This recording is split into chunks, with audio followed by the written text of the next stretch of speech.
ನಮಸ್ತೆ. ಶ್ರೀ ಪರಂಜ್ಯೋತಿ ಕಲ್ಕಿಯ ಪವಾಡ. ನಾನು ಇಟಲಿಯ ಪಾವೋಲಾ ಬೋರ್ಟೋಲುಝಿ. ನನ್ನ ಅಕ್ಕನ ಮಗಳು ಜಾರ್ಜಿಯಾ 74,000 ದೀಕ್ಷಾ ಯಜ್ಞಕ್ಕೆ ನೋಂದಾಯಿಸಿದಳು.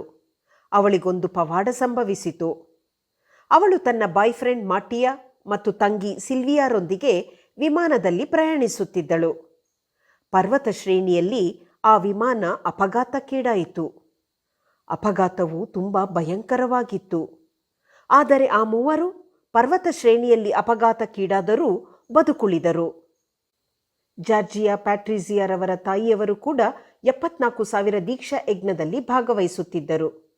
ವಿಮಾನ ಅಪಘಾತಕ್ಕೀಡಾದ ಇಂದಿನ ದಿನ ಅವರು ಸುದರ್ಶನ ಹೋಮಕ್ಕೆ ನೋಂದಾಯಿಸಿದ್ದರು. ಶ್ರೀ ಪರಂಜ್ಯೋತಿ ಭಗವತಿ ಭಗವಾನರ ರಕ್ಷಾ ಕವಚವು ಅವರೆಲ್ಲರನ್ನೂ ರಕ್ಷಿಸಿತ್ತು ಎಂಬುದು ಸ್ಪಷ್ಟವಾಗಿತ್ತು. ಈ ದೊಡ್ಡ ಪವಾಡವನ್ನು ಮಾಡಿದ ಶ್ರೀ ಪರಂಜ್ಯೋತಿ ಭಗವತಿ ಭಗವಾನ್ ನಿಮಗೆ ಧನ್ಯವಾದಗಳು.